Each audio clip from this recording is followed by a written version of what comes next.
고린도전서 11장 23에서 29절 같이 한번 읽겠습니다. 시작. 내가 너희에게 전한 것은 주께 받은 것이니 곧 주 예수께서 잡히시던 밤에 떡을 가지사 축사하시고 떼어 이르시되 이것은 너희를 위하는 내 몸이니 이것을 행하여 나를 기념하라 하시고 식후에 또한 그와 같이 잔을 가지시고 이르시되 이 잔은 내 피로 세운 새 언약이니 이것을 행하여 마실 때마다 나를 기념하라 하셨으니 너희가 이 떡을 먹으며 이 잔을 마실 때마다 주의 죽으심을 그가 오실 때까지 전하는 것이니라. 그러므로 누구든지 주의 떡이나 잔을 합당하지 않게 먹고 마시는 자는 주의 몸과 피에 대하여 죄를 짓는 것이니라. 사람이 자기를 살피고 그 후에야 이 떡을 먹고 이 잔을 마실지니 주의 몸을 분별하지 못하고 먹고 마시는 자는 자기의 죄를 먹고 마시는 것이니라. 아멘.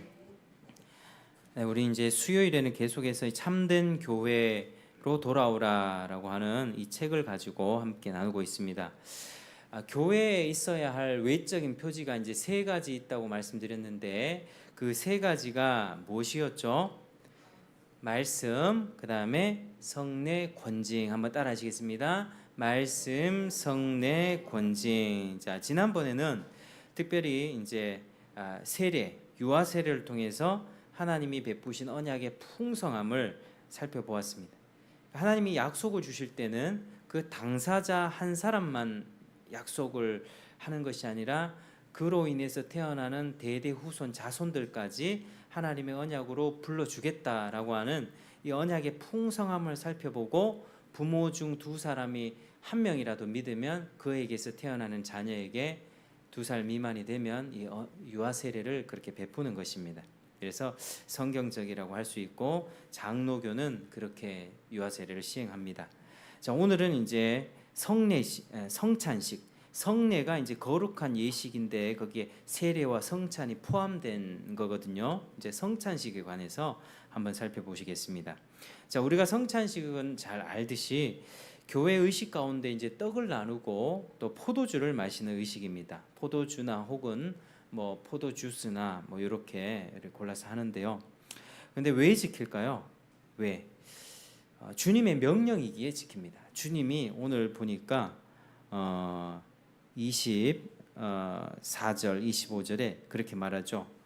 떡을 가지사 축사하시고 떼어 이르시되 이것은 너희를 위하여는 내 몸이니 이것을 행하여 나를 기념하라. 또 25절에 보면 잔을 가지고 이르시되 이 잔은 내 피로 세운 새 언약이니 이것을 행하여 마실 때마다 나를 기념하라. 이렇게 말씀하셨습니다.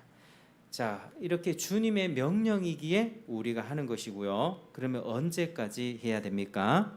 주님 다시 오실 때까지. 26절에 떡을 먹으며 잔을 마실 때마다 주의 죽으심을 그가 오실 때까지 전하는 것이니라. 이 주의 재림이라고 하는 이 진리가 이 기독교만의 아주 독특한 진리죠.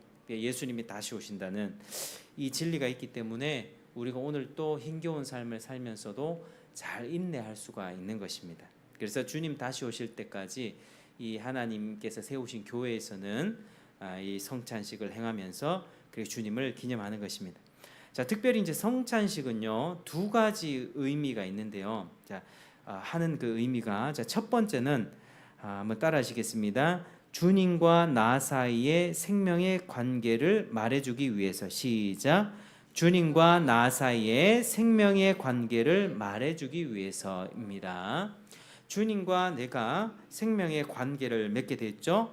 그러니까 성찬을 통해서 우리는 그냥 내가 밥만 먹고 사는 존재가 아니라 육신만 살주는 존재가 아니라 하나님의 입에서 나오는 모든 말씀으로 살아가게 된다. 나는 주님과 생명의 연합을 이루었고 주의 말씀으로 살아간다. 이 생명의 관계를 드러내기 위해서 그렇게 이 의식을 행하는 것입니다. 그것이 내 영혼의 자양분이 되고 또 내 영혼을 아주 상쾌하게 해준다는 말씀이죠. 그리고 두 번째는요. 따라 하시겠습니다. 우리가 한 몸이라는 것을 표현하기 위해서. 시작. 우리가 한 몸이라는 것을 표현하기 위해서 한 떡에 또 한 포도주에 참여를 하는 것입니다. 그런데 이 성찬은요 매우 신중하게 행해야 됩니다. 그냥 아무 생각 없이 떡과 포도주를 떼면 안 되는 것입니다. 왜냐하면 이 떡과 포도주를 합당치 않게 먹고 마시면 결국은 주님의 몸과 피를 범하는 죄를 짓는 것이라고 오늘 본문에 말씀하기 때문입니다. 27절에 그러므로 누구든지 주의 떡이나 잔을 합당하지 않게 먹고 마시는 자는 주의 몸과 피에 대하여 죄를 짓는 것이니라. 28절에 자기를 살피고 그 후에야 이 떡을 먹고 이 잔을 마실지니. 29절 주의 몸을 분별하지 못하고 먹고 마시는 자가 자기의 죄를 먹고 마시는 것이니라. 이렇게 말씀하고 있습니다. 그러니까 합당치 않게 먹고 마신다는 것은요 이 성찬식의 영적 의미대로 살아가지 못한다는 뜻입니다. 우리가 주님과 나 사이의 생명의 관계를 드러내고 또 교회의 한 지체, 우리가 한 몸이라고 하는 것은 우리가 같은 음식을 먹죠. 주님으로부터 오는 같은 영적인 양식을, 그 생명을 공급받습니다. 나도 주님과 생명이 있고 저 사람도, 저 옆에 성도도 함께 생명을 공급받는 우리는 한 몸이다라는 것을 표현하기 위해서 성찬식을 행하는 것이지만, 우리가 살아갈 때 주님의 말씀에서 떠나 살고 또 교회 생활 가운데서 우리가 한 몸이다, 한 지체라고 하는 그 의식을 삶에서 전혀 드러내지 않는다면 주님의 몸과 살을 범하는 것이다, 이렇게 말하고 있습니다. 바로 고린도 교회에서 그런 문제가 있었습니다.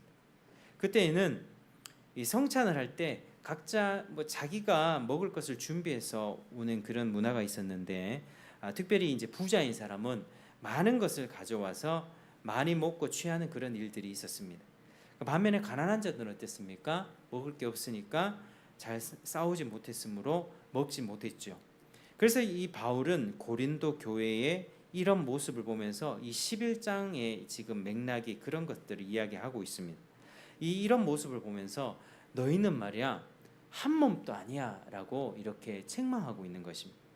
교회에서 행하는 성찬식에 대해서 별로 의미 없이 가볍게 임한다든지 아니면 의미 있게 참여를 했었어도 그 결과가 우리의 삶에서 나타나지 않는다면 그것은 결국 자기의 죄를 먹고 마시는 꼴이 된다라고 하는 것입니다. 그러니까 이제 자기의 죄를 먹고 마신다 할 때 29절에요. 요게 헬라어로는요. 크리마라 그래서 이제 저지먼트, 이게 심판입니다. 자기가 받을 심판을 먹고 마시는 것이다. 하나님의 심판을 초래하는 그런 행위다라고 또 할 수 있는 것입니다. 굉장히 무서운 말이죠. 그러니까 이제 은혜를 받고자 우리가 성찬식을 행하면서 아까 불렀던 찬송 아무 흠도 없고 항상 이 찬송이 나오죠. 이 찬송을 이렇게 들으면서, 헌유를 들으면서 이렇게 주님 십자가를 생각하고 보혈의 은혜를 생각하는데, 은혜를 받고자 성찬하고 때로는 눈물도 흘리는데 합당치 않게 성찬에 참여한다면 그런 자기의 죄를 먹고 마시는 그런 결과가 되어버린다는 것입니다. 실제로 고린도 교회에서 성찬을 잘못해서 벌어진 징계들이 있었습니다. 30절에 한번 같이 읽어보겠습니다. 30절 시작. 그러므로 너희 중에 약한 자와 병든 자가 많고 잠자는 자도 적지 아니하니. 아멘. 이제 그릇된 성찬에 대한 심판을 뜻합니다. 약한 자와 병든 자, 잠자는 자, 이제 죽은 자들을 뜻하는 것입니다.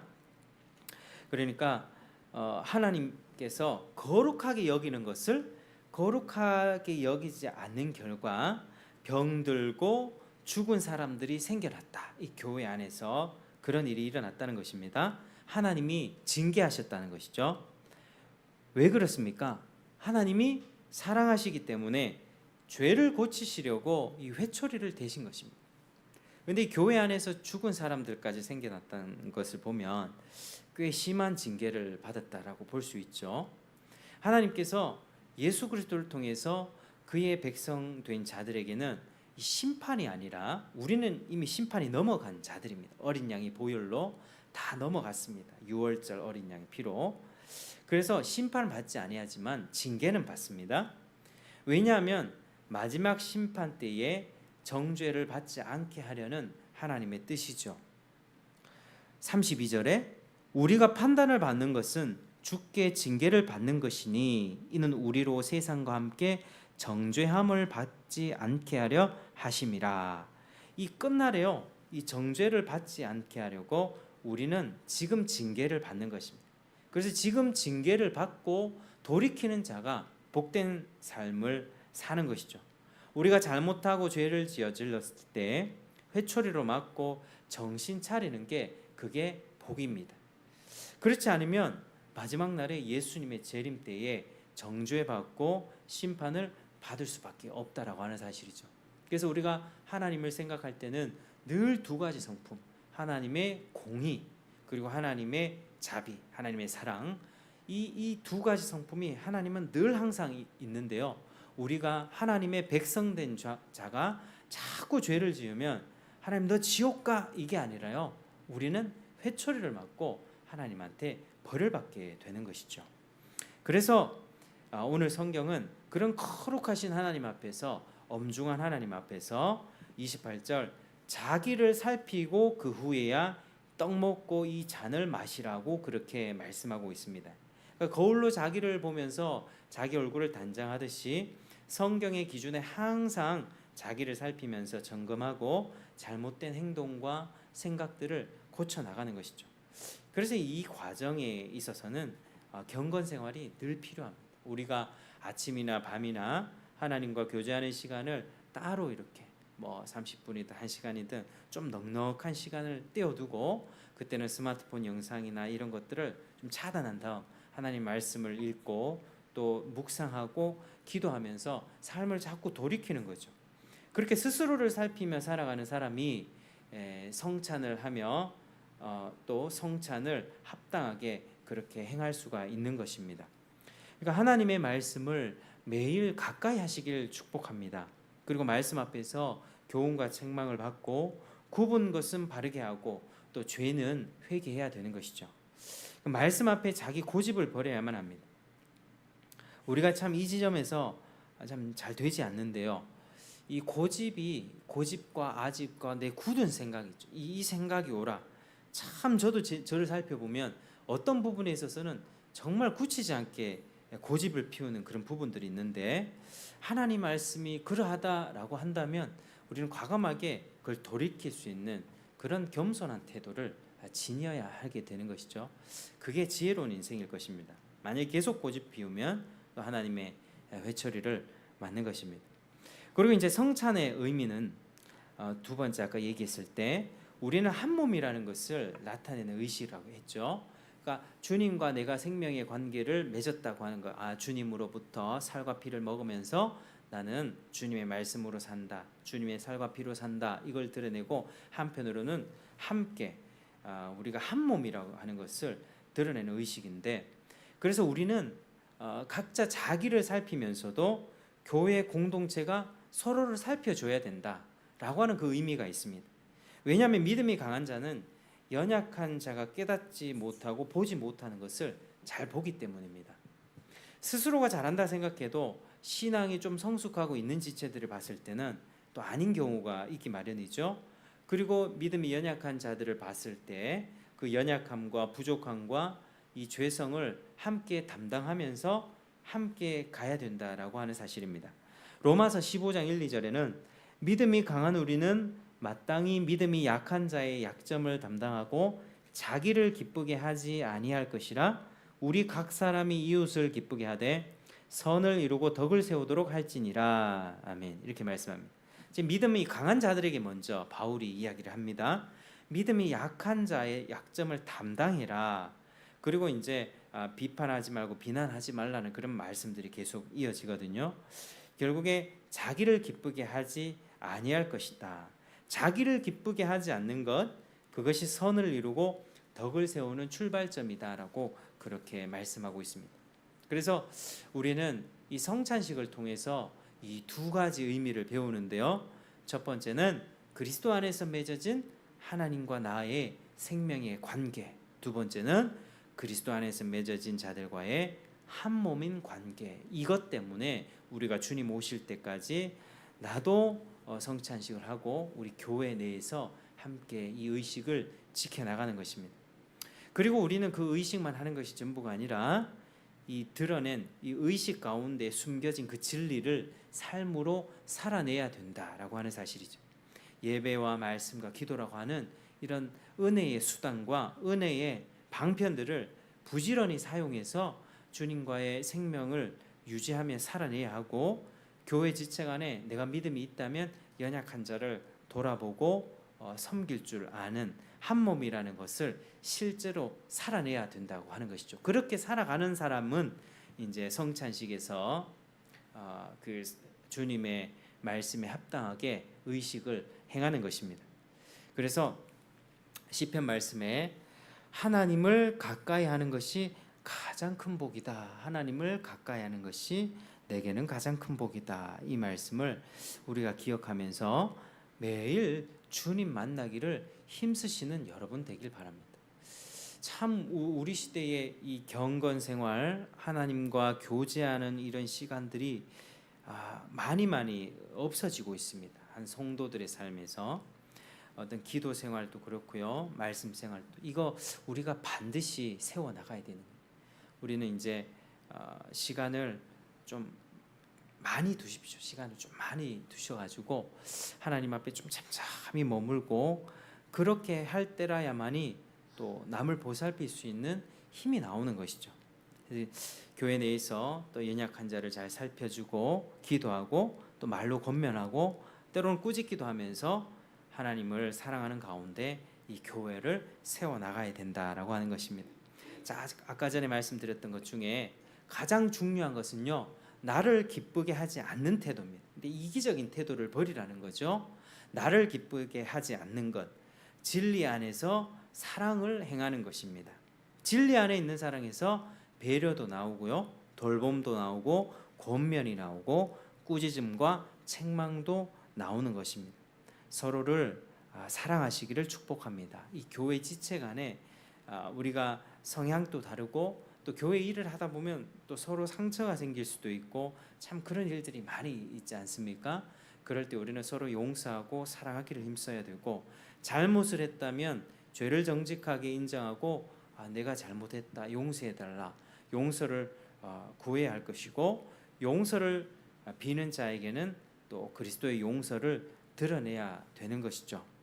우리가 오늘 이 말씀을 통해서 나 개인적으로 하나님을 더욱더 가까이 하는 그런 삶을 또 결단하시고, 우리 공동체 내에서는 사랑과 용서를 실천하면서 사는 삶, 이것이 성찬식의 의미대로 사는 삶입니다. 그래서 날마다 우리가 이러한 삶을 살아내고 한 몸이라는 사실을 기억하고 항상 서로를 살피고 돌보면서 세워가는 우리 모두가 되기를 주의 이름으로 축복합니다.